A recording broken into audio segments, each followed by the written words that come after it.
Woke individuals always seem to have an opinion about everything, and somehow it's often the most absurd thing you've ever heard. But here's the fun part, they don't always get to walk away unchallenged. Sometimes someone claps back and the result is absolute gold. Buckle up, because this is going to be one epic takedown. Okay, ask everyone to rate their looks on a scale of 1 to 10. Go ahead. I think I'm a 12. Okay, so you're a 12. Yeah. I love your confidence. Is it confidence or delusion? It's definitely confidence, I think. I think that Probably. I am the most prettiest girl in the world. You're 25, right? Yeah. Do you think you'll be more attractive in 10 years than you are now? Yeah. Do you think you'll be more attractive in 20 years? Yeah. 30 years? Yeah. Okay, now you're just... No, I'm a magic person, you'll be right? 55. Yeah, like okay. a manifestation baddie or whatever you want to call it. I feel like I've been manifesting that I just keep getting hotter. And so whenever I look at myself, I just feel like I'm getting hotter. What about when you're 75 in 50 years? Be honest. Probably just the same, honestly. Bro, you're delusional. Wow, talk about a reality check, calling herself a manifestation baddie and rating herself a 12 out of 10. That's not just confidence, it's a masterclass in self-delusion. She's clearly living in a fantasy world of her own making. So my poster reads, life begins when you understand living women matter more than potential babies. If it's a potential baby, what is inside of a woman? It's a fetus? Is it living? No. How can it grow if it's not living? Actually, that's like saying if an acorn is a tree. When does the fetus become living? That's actually a good question, but that line... Yeah, of course, because you don't know it, because it's living. It's living. No, when is sustainability? 21? About like 30 weeks to born, like... How do you sustain life? Like, my newborns aren't sustainable. You can't just have a newborn and they just like live on their own, right? Right. Is a newborn not worthy of life?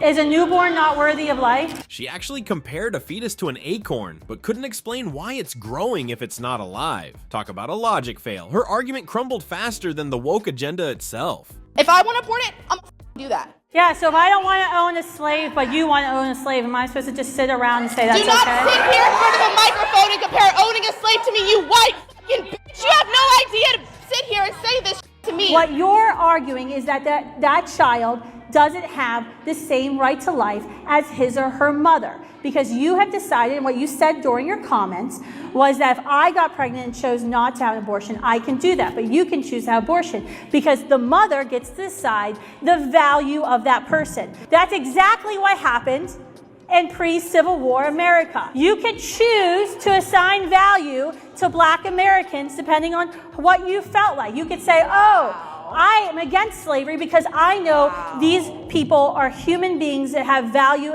and no one has the right to own another human person. But if I was a plantation owner in the South, I could say, yeah, they have some value, but they don't have full value. This feminist thought her argument was rock solid, but then came the owning a slave analogy, and it totally shattered her stance. Oops, looks like she wasn't ready for that big dose of reality. I was asking her just to go into a scenario to, see if she can elaborate a little bit more on her answer. But the original question was, would you prefer to be a single mother, millionaire, or be young, 18, virgin, with the man of your dreams? Single mother with millions, because I already am. Let me ask you a question. Were you married to your guy? Before? Yeah. Yeah. You were married to him? Yeah. Who broke it up then? The father of my child, I had to leave. So you left him? Yeah. So in your past example, you said that what if they leave you, but the reality is you left him. And I only say that not to pick on you, but you're not special. Most girls initiate breakups and most girls initiate divorce. So since most women initiate divorce and breakups, if you marry the guy, you kind of won already, because most guys are not going to initiate divorce because they lose half their money. They might have to pay alimony and child support. So it's not in a man's best interest to leave a woman that they're with. Well, I haven't. Everybody's different, and I prefer to be very cautious with who I choose to be with, because when I was with somebody that was providing for me when I didn't have anything, it was very difficult for me. The cons is that obviously I had explained it in the last podcast. Is the reality is when you're with a high value man, you have to share him. That's the reality. Okay. Do you guys want to share? Because you guys had mentioned that you guys want to rather be. What do you mean by share him? Like a high value man, when you're with a millionaire, Yeah. and you're broke and stuff, and you're Like sharing with other women? He's maintaining you. He's maintaining you. Most men have multiple women No. at that. Yes. Myron, tell him. Out of respect Tell for him. my, I mean, yeah, but I feel like that might be like your average answer.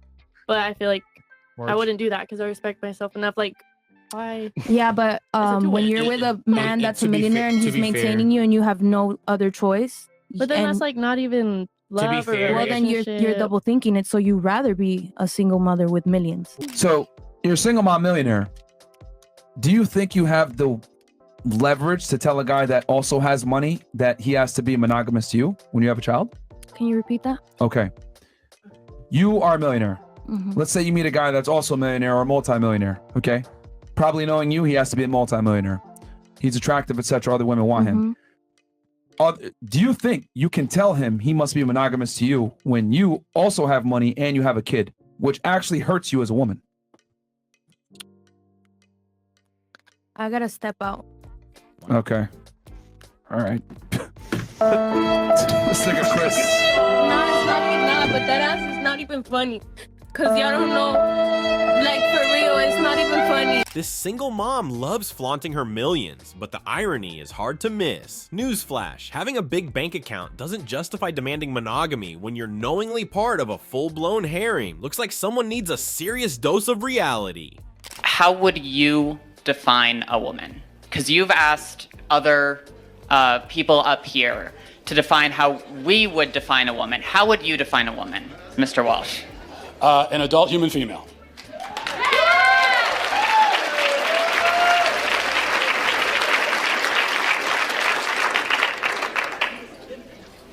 And how don't trans people, how doesn't a transgender woman fit that definition?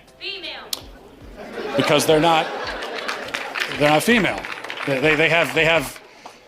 You said that you are a biological male, correct? I said I'm transgender. I might be intersex for all we know. About almost as many people in the world are transgender as intersex, and a lot of people don't know. Well, but that's a different conversation. Intersex, that's a genetic anomaly, that's a medical condition. So that's a completely different conversation. That's also not a third gender. That's just Matt Walsh left this trans activist with more questions than answers. Now that's what I call a definitive mic drop. You could practically hear the crickets after that. Can you identify as a black person? No, Why? because I'm not black. I'm not a woman, but I can identify as a woman according to you. If you transition, maybe. What defines a transition? If that's your goal, you know? If you believe it. Sure. If you believe you're black, why aren't you black? Well, that's just not, that's like genetics. That's like ancestry. You're also born a man or a woman. It's the same thing. That's also genetics. Okay, I'm over it. The second the reporter turned the question back on them, their woke logic crumbled like a house of cards. It's almost comical how quickly their arguments collapse when confronted with a little common sense. Now that's what you call a reality check. The person who took the banner advertising this event with my face on it and set it on fire on this campus, you shut down the conversation. Do you think that was okay? Do you think it's okay to set banners on fire? I think people can do whatever the fuck they want to do. So there's no moral right or wrong? I think people can do whatever the fuck they want to do. They can have an abortion, they can fuck 5 people in the night, they can come and listen to your speech, and they can still have questions for you. And you can set banners on fire and that's People fine? can do whatever the fuck they want to do. So do you believe that there's moral right and wrong? I can say it one more time for the people outside. I can do whatever the fuck they want to do. So she doesn't believe it's right or wrong. That's actually a very scary society because there are rights and there are wrongs. And you can't be like, I can do whatever the fuck I want to do, because that's actually a very, very scary situation. Because if I wanted to go out and murder people or commit an act of genocide, I shouldn't have the right to do whatever the fuck I want to do. Next question. The classic live your truth student. Kristen Hawkins just delivered a masterclass in logic, completely dismantling this woke feminist's rejection of objective morality. Do you identify as black? No, it's a serious question because you might not identify. Can you please put the mic Thank you. Okay. When I Less walked than into ni- I'm when I not done walked with into my the question. room, I when am walked not into the done room- with my question. Hey, young lady. I'm just asking you to listen to me while I can ask my I'm about question. to answer your first question. But I didn't finish my question. Okay. Yeah, I'm black. Less than 9% of the people in this room are black, and we're all not here for you. Do you think there are racial inequalities in America? And how do you feel about Trump increasing both economic inequality and discrimination for people of color and LGBTQ people? What about violence against marginalized people in the United States? Can you talk about that? Well, the subject was about, national security and foreign policy. But I will tell you that I think in the minority community, in the black community, I think they're pretty happy that unemployment isn't at an all-time low in the United States of America for Hispanic and black communities. And that's the truth. As a matter of fact, overall unemployment is an all-time low. So if you want to break the pay gap or racial inequality gap, the most important thing is my parents taught me, who were black, born and raised down south, was about equality of opportunity and not equality of outcomes. I would challenge you to read the book by a black man by the name of Booker T. Washington called Up From Slavery, okay? That's funny, because W.E.B. Du Bois is much better at describing the racial inequalities in America that you are denying that happen now. And to say that, we are better and unemployment is down is dismissing the fact that a lot of LGBTQ people are in trouble right now because of your administration. And a lot of black I'm not people. in administration. I'm just a guy. I mean, here. you are supporting the administration, though, aren't you? I'm not speaking for the administration. Oh, okay. Sorry, I didn't know that. I'm just a private citizen. I'm just Joe Six. When she questioned the activist about identifying as black, it perfectly highlighted the chaos of woke ideology. With less than 9% of the room being black, it was clear she was more focused on virtue signaling than fostering an honest discussion. What a spectacle. Okay, I have a second question. I'm sorry for my tone. Previously, I was just frustrated. That's okay. I have 2 daughters. They talk to me like that often. Thank you. My question But is... I cut them off with their allowance. Well, you don't have that ability here. I know.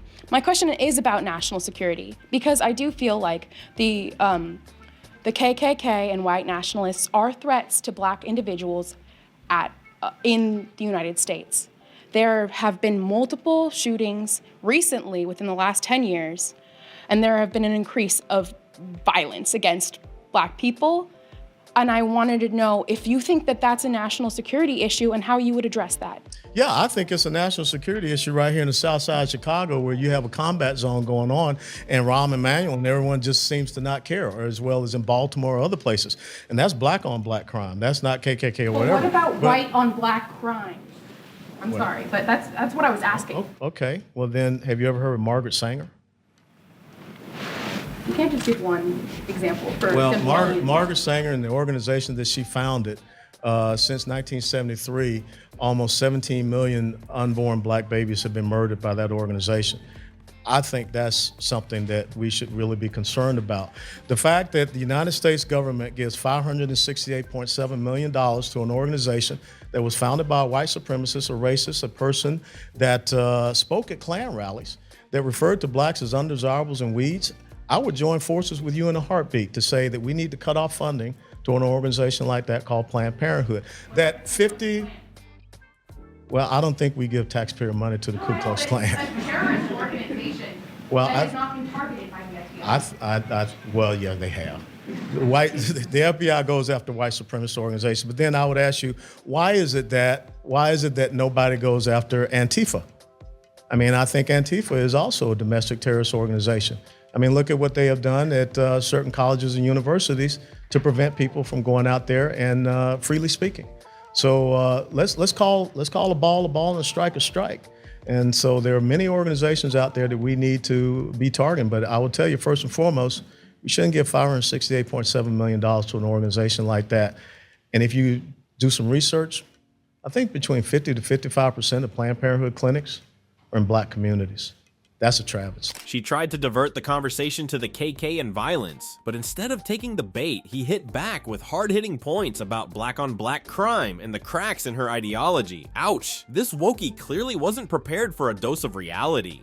Listen, Pride Month is not a new thing. They've been celebrating Pride Month for many, many years, and most American conservatives had no issue with it until it became forceful, until it became the need for acknowledgement, the need for forced celebration, the need for forced validation. That's when you lost people. And then we took LGB and then we added LGBTQIA+++, and then we included men who dress up like women and mock women like influencer Dylan Mulvaney. And then a lot of American conservatives just said, listen, we've had enough. It's okay if you're proud of your sexuality, but why do I have to be proud of your sexuality? That's where you lost a lot of folks, and we're starting to finally stand firstly, up I'll say and Dylan is enough a trans woman. Dylan is a woman, so you got that wrong. And secondly, Dylan was a gay man until last year. Hang on, Dylan was a gay man until last year. They've transitioned, they're a woman. I think that we lost people right at the beginning when gay people were dying in the streets because no one was looking out for us. So actually what we're doing right now is just, I wouldn't even use the word celebrating. I think Pride is a protest. Is it a bit too much? In other words, do you want to... What does that mean? What is too much? In other words, I think with every campaign, bringing people with you is really important, right? The moment it looks like it's just over the top, like it's everywhere you go is pride, pride, pride, pride, pride. Do we need to be that exuberant about it? Are you blaming gay people for that? I mean, it's not our fault the companies... Honestly, I don't care what sexuality anybody is. I don't think most people do anymore. Right, so what is the problem then? Why are you so triggered by a flag? It's a rainbow flag. You mentioned Regent Street. I'm not triggered by a rainbow flag. I'm triggered by the fact that everywhere I go for a calendar month, everything has to be a rainbow flag. Well, I'm triggered that everywhere I go for the entire year, everything has to be straight. Why is straight Where's everywhere? my straight flag? Why am I constantly getting straight Where is my straight flag? Why are straight people holding hands in the street? When have you ever seen a straight flag? Why has Mickey Mouse got a Tell girlfriend? me one straight flag hanging right now anywhere in the world. Why are straight people Where is the straight flag? Identity Where's the straight flag? Everywhere. Where's my straight flag? It's everywhere. It's never been a straight flag. You're a straight flag. Answer one question. How many letters are there now in the official? That's such a pointless question. How many are there? It's a flag that represents... How many letters? I don't even know. How many are there? I don't need Exactly to know. my point. I don't need to know because it's not about There the are so letters. many letters now, we can't keep up with it. It's not about that. It's about inclusion. Nobody knows if they're an L, a G, a B, a T, a Q. And now we found out, according to the John Hopkins Medical University in Baltimore, that apparently lesbians are now no man who have relationships with non-man having a relationship with a non-men. I personally don't even know what you're talking about. Exactly. Nobody knows what they're talking about. The Pride flag is there to represent LGBTQ plus people and minorities. And like all sorts of movement, like Black Lives Matter, the reason it's so loud and, to quote exhausting, is because we need to tell people but I do want to come back next time I rights. speak to you to the straight flag that you say exists, which I've never seen. Right. Because I want my own straight flag. Piers asks, where's my straight flag? And the LGBT activist is left scrambling. It's like someone just asked for a unicorn. Rainbow flags are everywhere, but the straight one? Yeah, that's nowhere to be found. What do you think about these woke folks? Drop your thoughts in the comments below, and don't forget to subscribe for more content like this.